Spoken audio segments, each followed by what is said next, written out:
Alors, voici des explications sur la première séquence d'équations niveau 1. Alors, bon, je vais prendre ça ici. On va faire la méthode de la balance. Notre but est d'isoler x et avoir seulement des termes constants ici. Avant d'isoler ton x, essaie d'isoler ton terme en x. Okay? Donc, le terme en x ici, c'est le moins 2x. Donc, il faut enlever le terme constant plus 7. Le contraire d'additionner 7, c'est de soustraire 7. Je vais soustraire 7 d'un côté et de l'autre. Attention, quand je soustrais 7, ou en fait n'importe quelle opération que je fais, je la fais à tout le membre de gauche et à tout le membre de droite de manière à ce que ça reste égal. Donc, moins 2x plus 7 moins 7, ça s'annule. Il reste moins 2x. L'autre côté, j'ai 13 moins 7 qui me donne 6. Prochaine étape. Maintenant que j'ai isolé mon terme en x et que j'ai des termes constants, moi, ce que je veux, c'est pas moins 2x, je veux juste 1x. Donc, je vais faire le contraire de multiplier par moins 2 et de diviser par moins 2.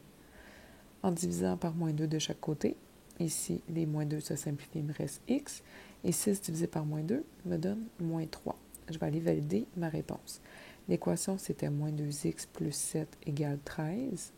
Si je remplace le x par moins 3, donc moins 2 fois moins 3 plus 7, est-ce que ça donne 13? Vérifions. Ça donne 6. 6 plus 7, 13. Oui, on est sûr d'avoir bon.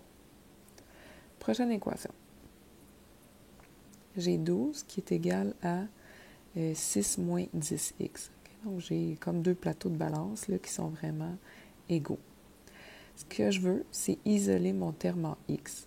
Donc, de chaque côté, ce que je pourrais faire, c'est soustraire 6 et soustraire 6. 12 moins 6 me donne 6. Et l'autre côté, 6 moins 10x moins 6, ça affecte seulement le terme constant. Il me reste le terme algébrique, moins 10x. Maintenant que j'ai terme constant et terme en x, je peux aller diviser par moins 10 de chaque côté. Je change de couleur. Diviser par moins 10 d'un côté, diviser par moins 10 de l'autre. 6 divisé par moins 10, ça donne moins 3 cinquièmes. Et de l'autre côté, il me reste juste x.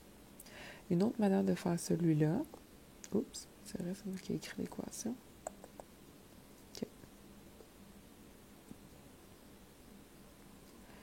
Okay. Ça aurait été de réécrire l'équation de l'autre côté, donc moins 10x plus 6 d'un côté et 12 de l'autre côté. Donc j'ai envoyé mon membre de droite à gauche, mon membre de gauche à droite, mais sinon j'ai rien changé.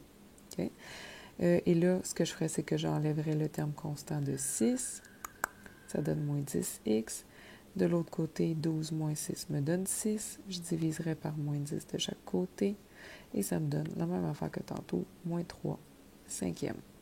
Pour valider ta réponse, 12 égale à 6 moins 10x. Si je remplace mon x